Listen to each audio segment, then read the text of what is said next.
Good morning बच्चों, Hindi class में आपका स्वागत है। आज हम सीखेंगे क्रिया। आपने इंग्लिश में भी पढ़ा होगा वर्ब।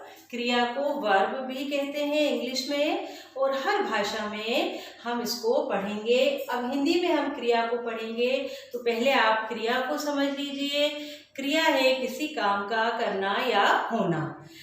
ऐसा ही चीज जिसमें हमें पता चले कि कोई काम हो रहा है, वो क्रिया कहलाते हैं। तो ये आप इस तरह सीखेंगे, जैसे बच्चों सुबह से लेकर शाम तक हम कितने सारे काम करते हैं, खाना, पढ़ना, घूमना, जाना, आना, सोना, ठीक है, झगड़ा करना, ये सब काम है हमारे, तो ये सब कहलाते हैं क्रिया।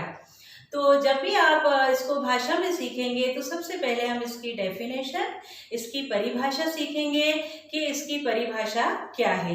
तो मैं आपको क्रिया की परिभाषा बता रही हूँ। आप अपनी हिंदी कॉपी में कैसे लिखेंगे इसे? परिभाषा: जिन शब्दों से किसी काम के करने या होने का पता चले उन्हें क्रिया शब्द कहते हैं। क्रिया के नीचे मैंने अंडरलाइन कर रखा है, तो ये हमारी परिभाषा है बच्चों, डेफिनेशन है क्रिया की, कि ऐसे शब्द जिनसे हमें ये पता चलता है कि यह काम हो रहा है, किया जा रहा है, वो शब्द क्रिया कहलाते हैं। जैसे इसमें मैंने आपको कुछ एग्जाम्पल दिए हैं: पढ़ना, खेलना, खाना, जाना, आदि। आदि का मतलब है वगैरह वगैरह जो हम बोलते हैं ना, और भी इसके अलावा हैं आदि, जो हमने यहाँ पूरे नहीं लिखे हैं। ठीक है, तो ये आपको क्रिया की परिभाषा हो गई। अब आपको समझ में आया कि क्रिया क्या है, जिसमें किसी काम का करना या होना पता चले। अच्छा, मैंने कुछ वाक्य लिखे हैं जिसमें हमको क्या क्रिया हो रही है, क्या काम हो रहा है, उसको अंडरलाइन करके बताना है। तो मैंने यहाँ कुछ वाक्य लिखे हैं, उसके लिए मैंने उदाहरण लिखा है। उदाहरण के तौर पर आप यहाँ पर देखेंगे, नंबर 1, सुधा पुस्तक पढ़ रही है।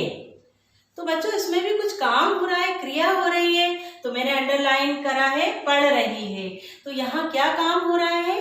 पढ़ना। यहाँ क्या काम हो रहा है? पढ़ना। सुधा पुस्तक पढ़ रही है, तो यहाँ पर काम हो रहा है पढ़ना।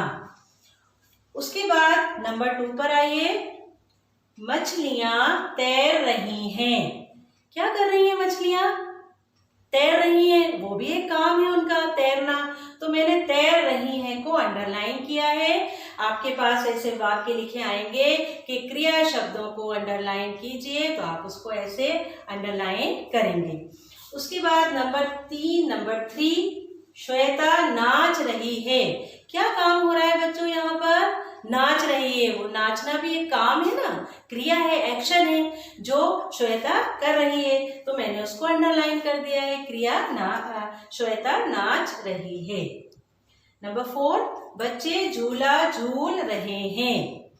तो झूला झूलना भी एक काम है, वो बैठे नहीं है ना, वो काम कर रहे हैं, तो झूल रहे हैं। यह मैंने अंडरलाइन किया है, झूल रहे हैं। अब नंबर 5 पर देखिए, सूरज चमक रहा है। सूरज चमक रहा है, ये काम भी रोज होते हैं, दिन होता है, रात होती है, बारिश होती है, ये भी क्रिया है बच्चों। तो चमक रहा है यहाँ पर क्रिया हो गई, सूरज चमक रहा है।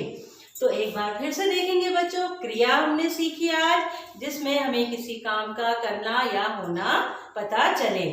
उसके बाद हमने क्रिया की परिभाषा सीखी।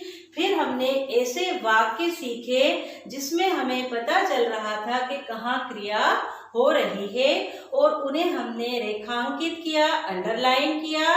तो आप इसको घर में याद कीजिए और इसकी बार बार प्रैक्टिस कीजिए, अभ्यास कीजिए, और अपनी हिंदी कॉपी में इसको लिखिए।